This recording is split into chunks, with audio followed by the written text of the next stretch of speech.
Hey everyone, Anwar here at Bangtao Muay Thai. I'm the head of mobility and rehab at the gym. I'm going to take you through today's workout, which is going to be about a 10-minute follow-along routine for hips, lower back, and just things to get you warmed up in preparation for Muay Thai, MMA, Jiu-Jitsu, and you can do it before workout, after workout, or any time throughout the day. Follow along with me. First thing we're going to do is a psoas hip stretch. Depending on how your quads feel or the amount of tightness or soreness you might feel here, I kind of like to put the leg up against the wall. If this is limited for you initially at the beginning, the foot can go straight down. I'm going to ask you to try to move the hip, the back hip, the foot that's against the wall into circles.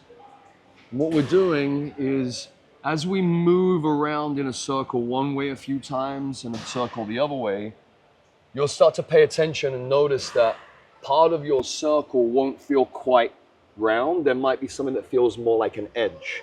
So as I move around today, this area of my hip doesn't feel as clear as the inner circle or the inner half of the circle of my hip. So I'm going to take about a minute just to move around and see if that improves. At any stage throughout this circle, you can readjust your front leg, and depending on how the ankle feels on the back or if the foot's down, you can also adjust the angle of the back leg. So as I get to that minute, what I'm going to decide to do is where the most difficulty that I'm experiencing the circle, like I was saying, for me it's here, I'm going to hold my hip now in this direction, pushing my hip in this direction. And then what I'm going to do is stabilize my hip, and I'm going to take my spine through flexion and extension. So I'm going to flex and extend, and every time I move through flexion extension, I'm trying to cut a different angle.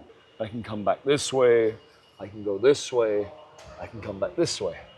I'm going to do this for about 30 seconds, and then once I'm done, I'm going to take myself into rotation.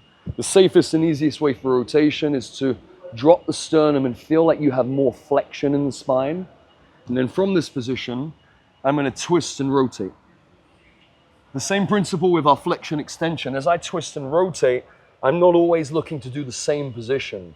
So I might rotate and touch down that way. I'll rotate and touch down that way. I may then use the other hand and try to rotate here, try to rotate here, rotate down there.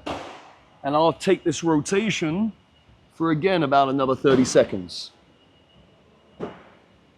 And then the last piece to this is taking yourself into lateral flexion.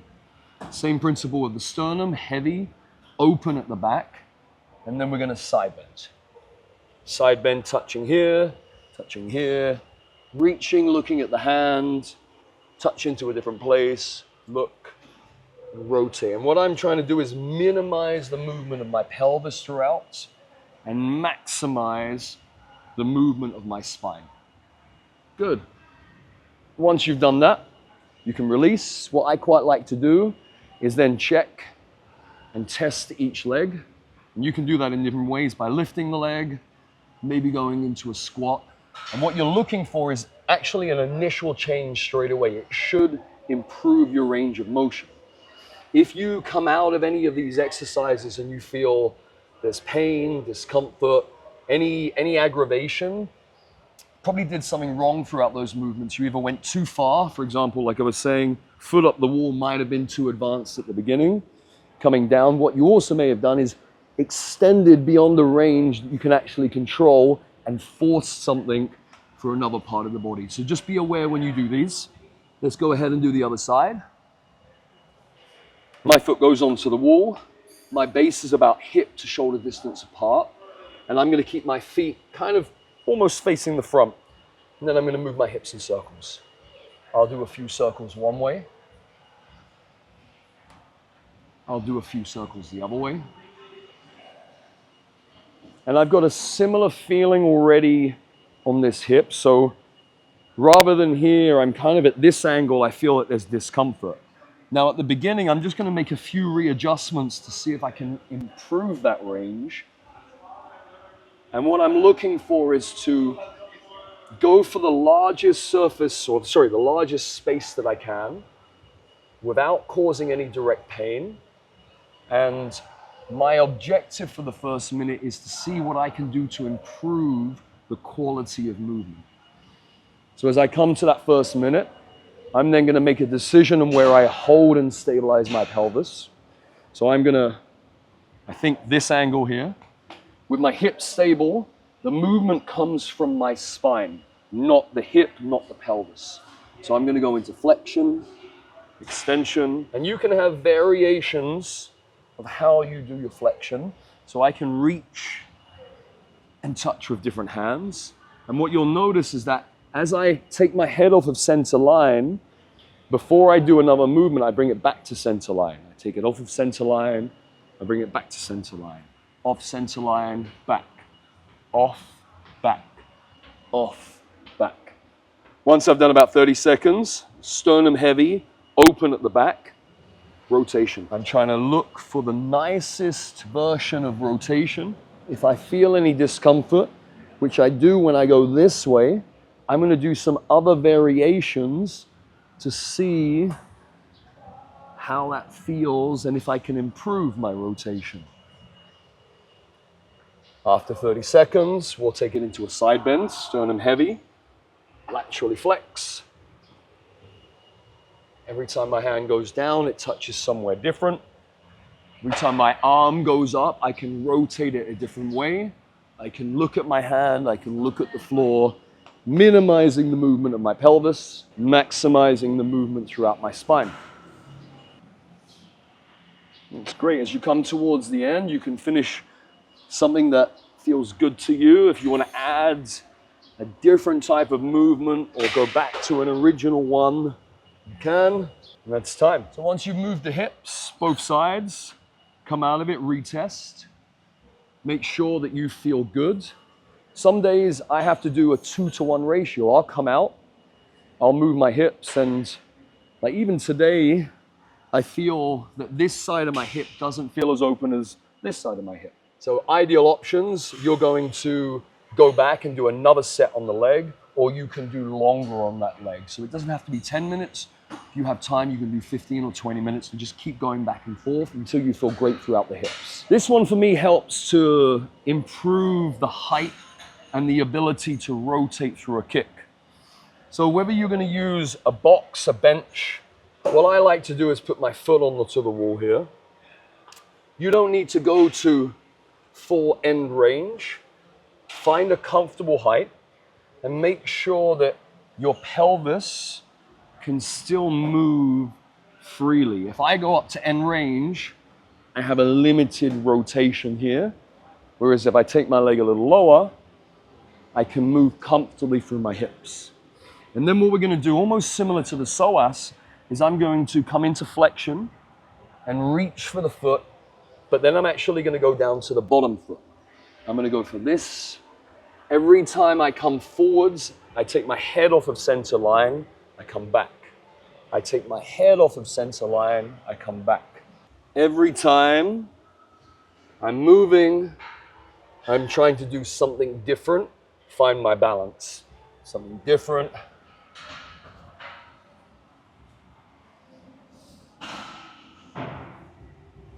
Good. Once you've done about 60 to 90 seconds on one leg, take it off, move around, retest, and then do the same on the other side. My initial setup I like to do is have both my hips facing the front and both my feet facing the front.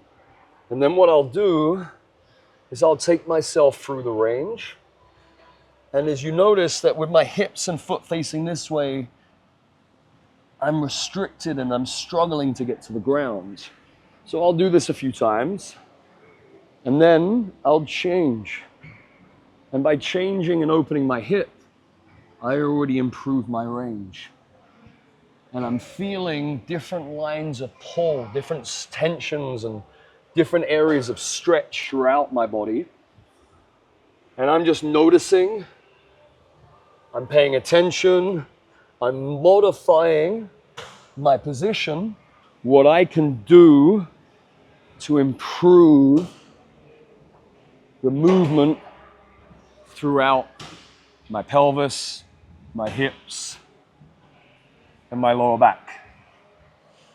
Take about 60 to 90 seconds on the second leg, retest, and repeat as many times throughout the hips as you want. Next thing we're gonna do are some hip circles.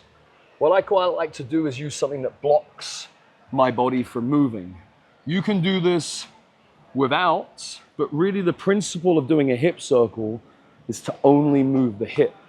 So as you try to take your leg into a hip circle, what I often see is when people take the leg into an internal rotation, they move a lot of their spine.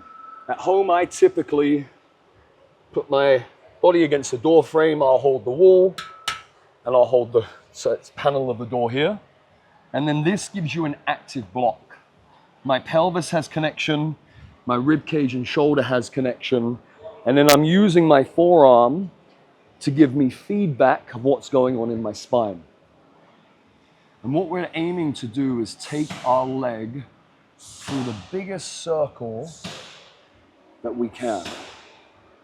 And as I take my hip through this circle, notice that I don't want to move any part of my body except my hip. So the initial movement is bringing the leg up and trying to get your knee past your hip level all the way up. You're then going to open the knee out to the side. You're then going to lift the ankle. And this for me is the biggest movement that happens in the body. So be aware when we go into internal rotation. And then allow the knee to go back as far as you can and then coming in from the back. We then take the knee back. We open the knee. We lift the knee and the ankle without compromising any excess movement in the spine.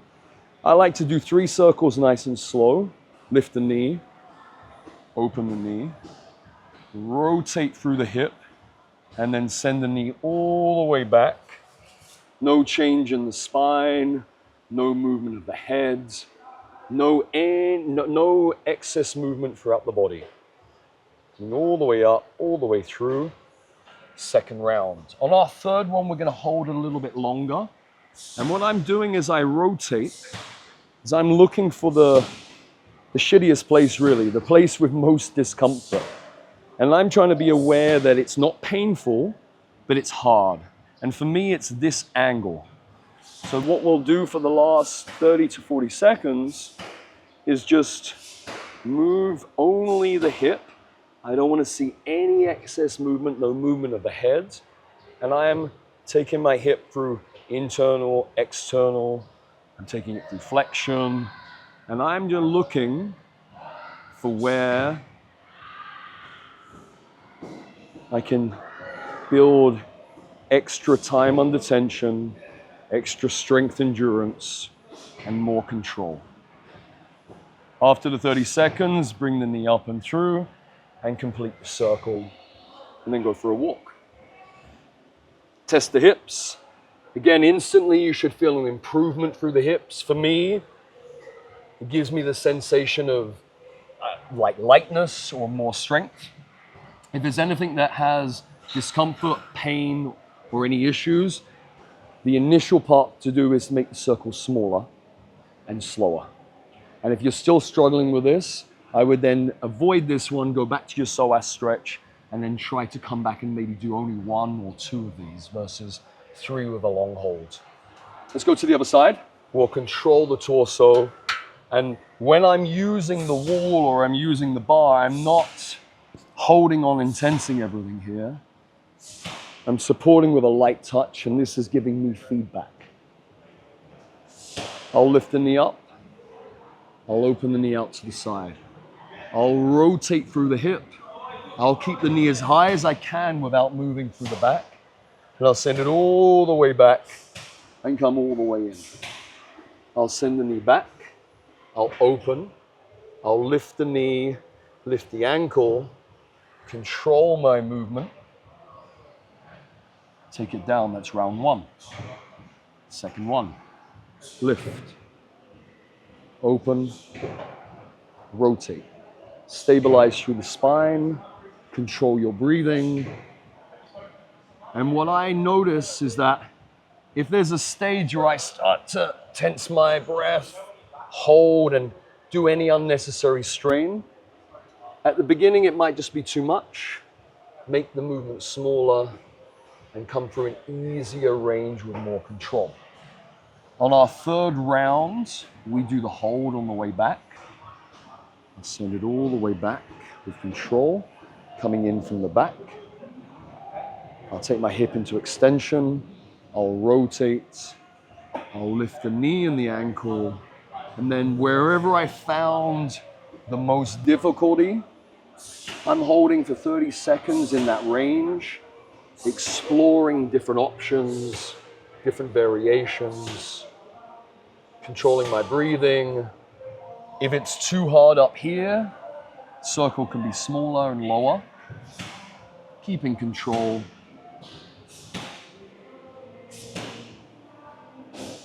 And after about 30 seconds, I'll take the knee in and I'll complete my circle. Come off, retest the hips. See how that feels. The last one to complete this is to make it a bit more active. So as I mentioned, you can do the hip circles without the block, but I like to start with the block and the support, and then I'll use the wall for some stability and almost replicate that movement, but add in my leg kick variations. So with my hand against the wall, what I'm doing is bringing my head over my foot so I have a natural balance. This gives me feedback and support. And then what I'm gonna do is start to move my leg through larger ranges, but what I'm trying not to do is move so much through my standing leg or my torso. Same reason why we were blocking. But what I will allow myself to do is, if I try to challenge a larger range and there's a little movement, that's okay, but I'm being aware of it. I'm just not taking unnecessary movements. So once you've done your hip circles, come into a position where you'll lift that knee, and then you'll start to look to extend the leg. And I notice that when I take my leg into internal rotation and I try and straighten, I'm moving a lot through here. So today, I'm gonna spend a bit more time working to improve that range. And remember, we wanna be stable as we can in our standing leg. And you can do this for about a minute and then take a rest and then repeat on the other side. Stabilize against the wall, head over foot on the leg that's closest to the wall. Nice base of support, controlled movement. First thing I do is a couple of hip circles. I figure out what's going on in my pelvis and my hip. And then I'll start to straighten the knee. So for me, it's this angle. So I'm gonna lift the knee, change my rotations, keep control of my breathing. No excess movement in the standing leg to cheat the range of your kicking leg. Control all the way through. And after about a minute, I'll finish my circle, take the leg down, go for a walk, enjoy. You can do this for MMA, you can do it for jiu-jitsu, you can do it for kind of any grappling sports. And even if you're injured, this is something that's great to do throughout the whole day. When I hurt my lower back, this is kind of these are a combination of exercises that got me back to training as quick as I could. And most of my people I work with, any variation of these really help to improve those ranges. So try them out. Try the order that I've given you, and then when you get a bit more comfortable with what you're doing, mix up your order and add some extra exercises and let us know. Thank you.